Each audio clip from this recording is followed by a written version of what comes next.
चिलचिलाती गर्मियों का समय था। सूरज अपनी सारी गर्मी से जैसे इंसानों को जलाना चाह रहा हो।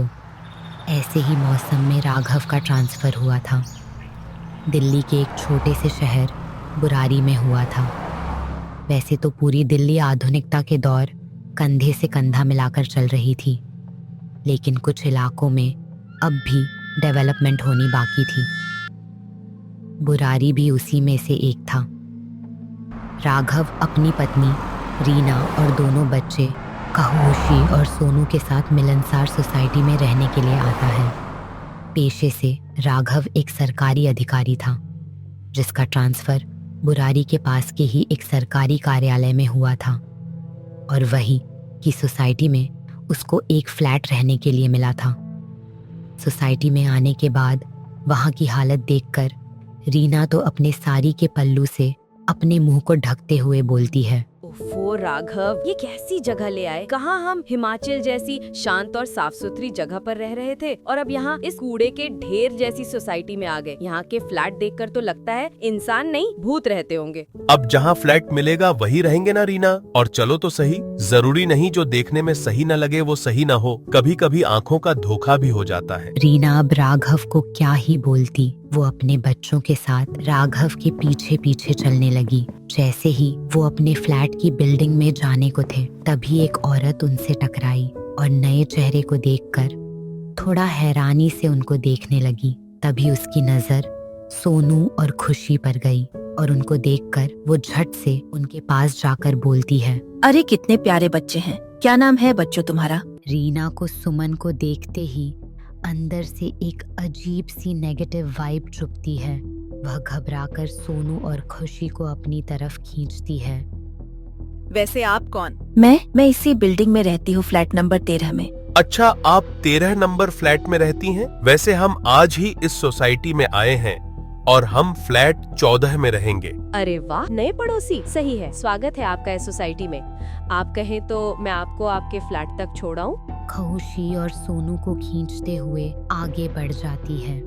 राघव भी सुमन को एक ऑकवर्ड सी स्माइल देकर आगे बढ़ जाता है और घर के अंदर आते ही वह रीना के ऐसे बर्ताव को पॉइंट आउट करते हुए उससे कहता है, रीना, ये कैसे बिहेव किया तुमने? अरे वो अब हमारी पड़ोसी है, तुम भी ना।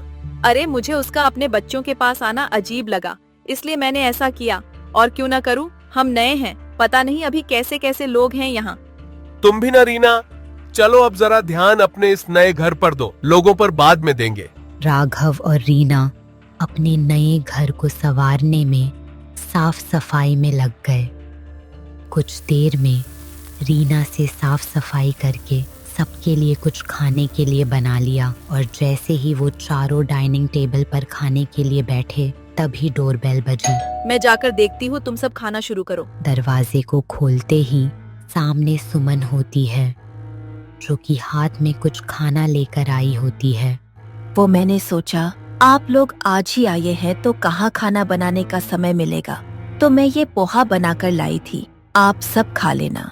नहीं, इसकी जरूरत नहीं है, मैंने खाना बना लिया है। रीना इतना कहकर दरवाजा बंद करने को होती है कि तभी राघव आता है और सुमन से पोहा लेते हुए बोलता है, आपका बहुत बहुत शुक्रिया।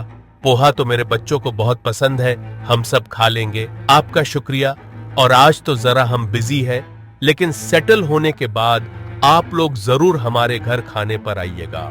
जी जरूर। अच्छा मैं चलती हूँ, आप खा लीजिएगा। सुमन वहाँ से चली जाती है, लेकिन दरवाजा बंद करते ही रीना गुस्से में राघव को देखती है और टेबल पर जाकर बैठ जाती है।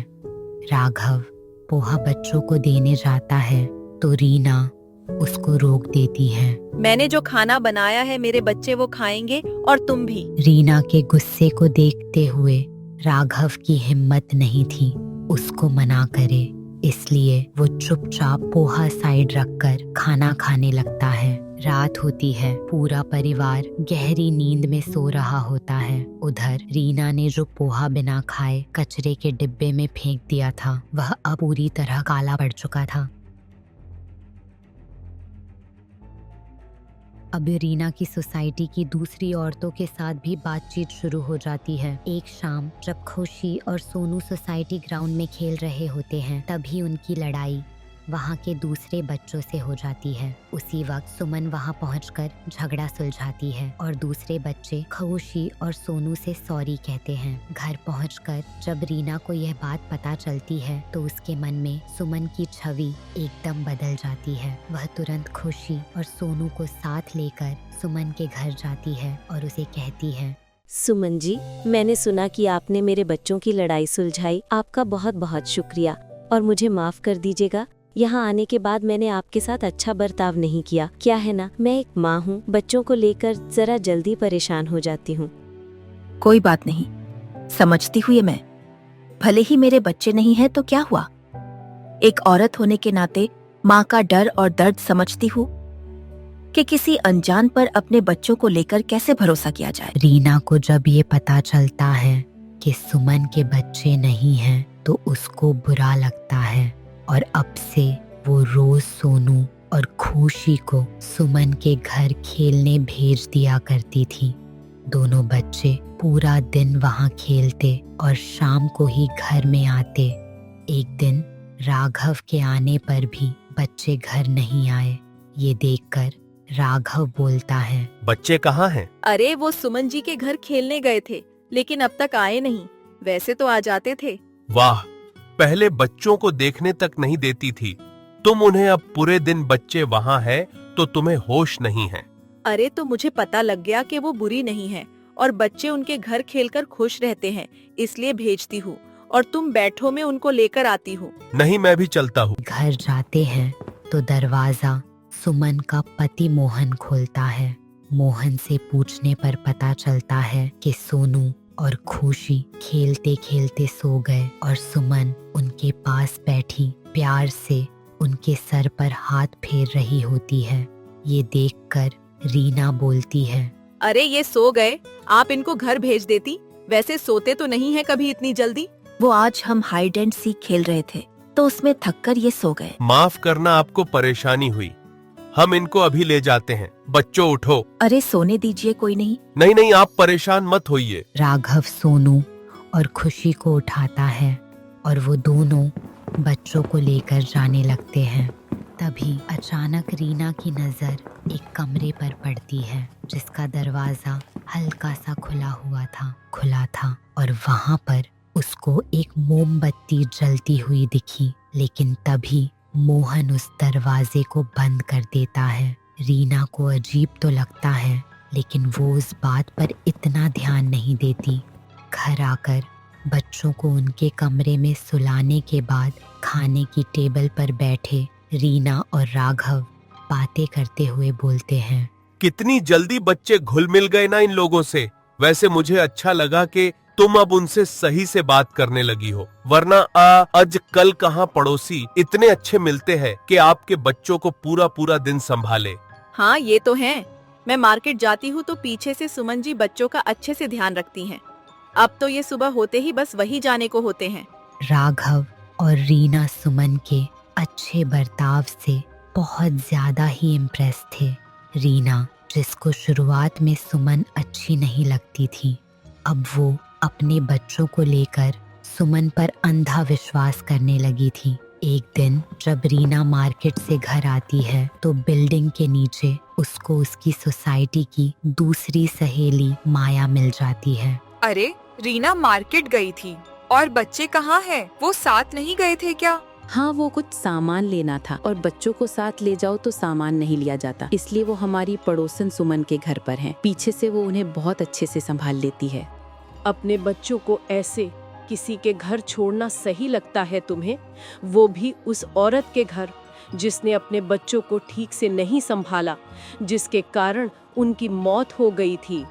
मौत हो गई थी? क्या मतलब? मैंने तो सुना उनके बच्चे ही नहीं थे। ये तो सोसाइटी को दिखाने के लिए कहा गया था। असल में सुमन के भी 2 बच्चे थे, लगभग खुशी और सोनू की ही उम्र के। लेकिन एक दिन जब सुमन घर पर नहीं थी, उसके दोनों बच्चे आपस में लड़ने लगे। लड़ाई इतनी बढ़ गई कि धक्का मुक्की में दोनों ही घर की खिड़की से नीचे गिर गए और उसी पल उनकी मौत हो गई। उस हादसे के बाद सुमन और उसका पति उस पुरानी सोसाइटी को छोड़कर यहाँ आ गए। और अजीब बात तो ये है, यहाँ भी उन्होंने वही फ्लैट लिया, 13 नंबर। तुम्हें तो पता ही होगा, 13 नंबर वाले फ्लैट को लोग मनहूस, अशुभ। तुमको ये सब किसने बताया? मुझे तो तब पता चला था जब एक बार सुमन की ननद अपने बेटे के साथ उसके घर रहने आई थी। एक रात उसने सुमन और मोहन को उसके बच्चे के साथ काला जादू करते हुए देख लिया, तो वो उसी समय घर छोड़कर चली गई। सोसाइटी में शोर मचाकर कहती गई कि ये अपने बच्चे को खा गई, अब मेरे बच्चे के पीछे पड़ी है। तब से ही कोई भी अपने बच्चों को सुमन के आसपास भी भटकने नहीं देता, और तुम तो खुद अपने बच्चों को उसके पास छोड़कर आई हो। रीना ने जैसे ही ये सुना, उसके माथे से पसीना बहने लगा। वो जल्दी जल्दी भागते हुए अपने घर गई और सामान को रखकर सुमन के घर जाकर जोर जोर से उसकी डोरबेल बजाने लगी। सुमन ने जैसे ही दरवाजा खोला, रीना उसको साइड करते हुए अंदर गई और खुशी, सोनू कहाँ हो तुम? खुशी, सोनू। रीना को उसी कमरे से हंसने की आवाज आई जहां उसने उस दिन मोमबत्ती जलती हुई देखी थी।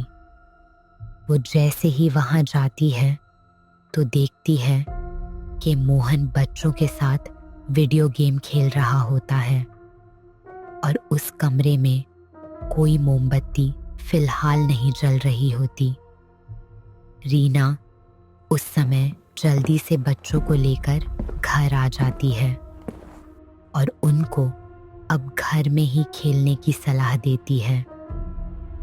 माया की बातों ने रीना के दिलो दिमाग पर गहरा असर करा था, जिसके चलते उसने 2 दिन तक उसने बच्चों को घर से बाहर नहीं जाने दिया, उनके लाख बोलने पर भी नहीं, जिसके चलते राघव रीना के इस बर्ताव पर उसको सुनाते हुए बोलता है, तुम पागल हो रीना, आज के समय में भी ऐसी अंधविश्वासी बातें मान रही हो। अरे माया ने तुम्हें जो बताया हो, लेकिन क्या तुम्हें खुद कभी लगा कि सुमन जी हमारे बच्चों को नुकसान पहुंचाना चाहती है? मुझे नहीं पता राघव, अपने बच्चों को लेकर मैं कोई भी रिस्क नहीं ले सकती। रीना के मन के डर को राघव अब भी नहीं समझ पाता, लेकिन अगले दिन रात के समय जब राघव और रीना आराम से सो रहे थे, तभी उनके घर के दरवाजे के खुलने की आवाज आती है। रीना ये सुनकर उठकर देखती है तो घर का मेन दरवाजा खुला होता है। वो जल्दी से सोनू और खुशी के कमरे में जाती है तो वो दोनों वहां नहीं होते। राघव, राघव उठो, जल्दी आओ। रीना की बौखलाती आवाज से राघव भी जल्दी से उठता है और बच्चों के गायब होने की बात सुनकर उसके पैरों तले जमीन खिसक जाती है। वो दोनों जल्दी से बाहर जाते हैं तो देखते हैं सुमन के घर के दरवाजे भी खुले हैं। अंदर जाने पर वो सुमन और मोहन की गोद में दोनों बच्चों को बैठा देखकर हैरान होते हैं। खुशी और सोनू, ये क्या हरकत है? आधी रात को तुम यहाँ क्या कर रहे हो? चलो घर आका। हाँ बच्चों, चलो घर। हम नहीं जाएंगे, हम यही रहेंगे। अरे भाई साहब, रहने दो ना। वैसे भी ये यहाँ ज्यादा खुश है और अब कुछ समय बाद ये हमेशा के लिए तो दूर होने ही वाले हैं। आप ये कैसी बकवास बातें कर रही हैं बच्चों, चलो घर। राघव को सुमन के बर्ताव में कुछ बदलाव महसूस होता है और दोनों ही अपने बच्चों को लेकर थोड़ा खतरा महसूस कर रहे होते हैं।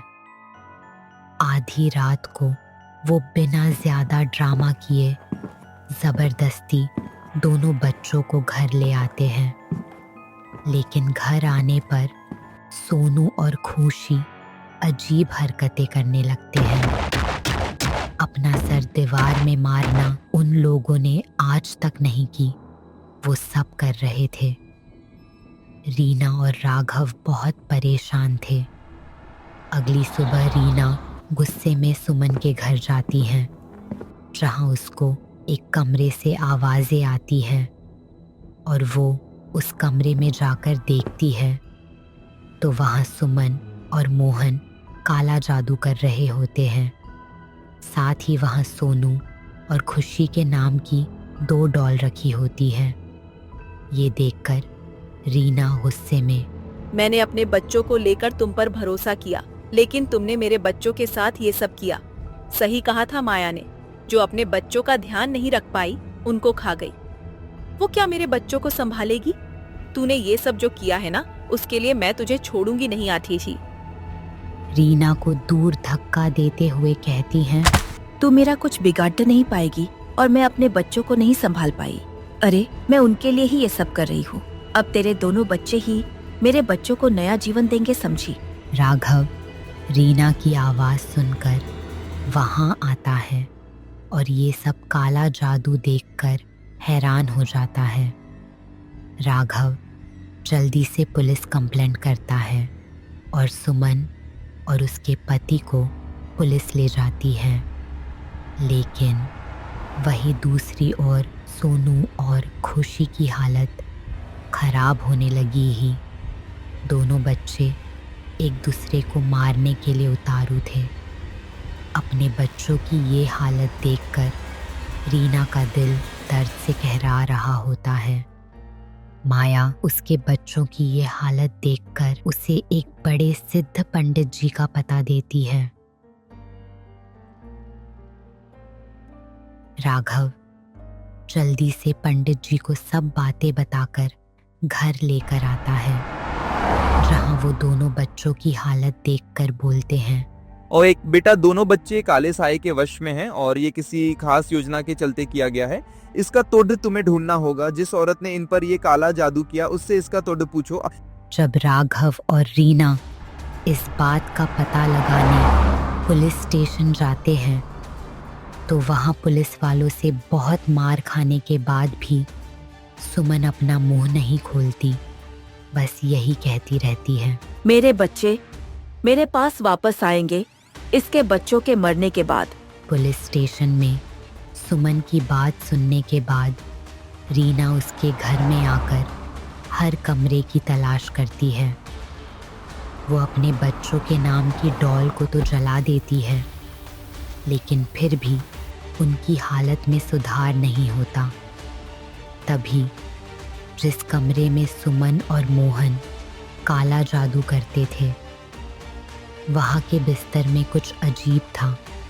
चादर और गद्दा हटाने पर दिखता है कि वो असल में बेड नहीं कोल्ड फ्रिज थे, और उनको खोलने पर उसमें जो दिखा वो रीना और राघव के साथ पूरी सोसाइटी के लिए बहुत डरावना था, क्योंकि उसमें थी 2 बच्चों लाशें। असल में वो बच्चे कोई और नहीं बल्कि सुमन और मोहन की संतान थी, जो एक आपसी झगड़े के चलते घर की खिड़की से एक साथ नीचे गिरकर मर गए थे।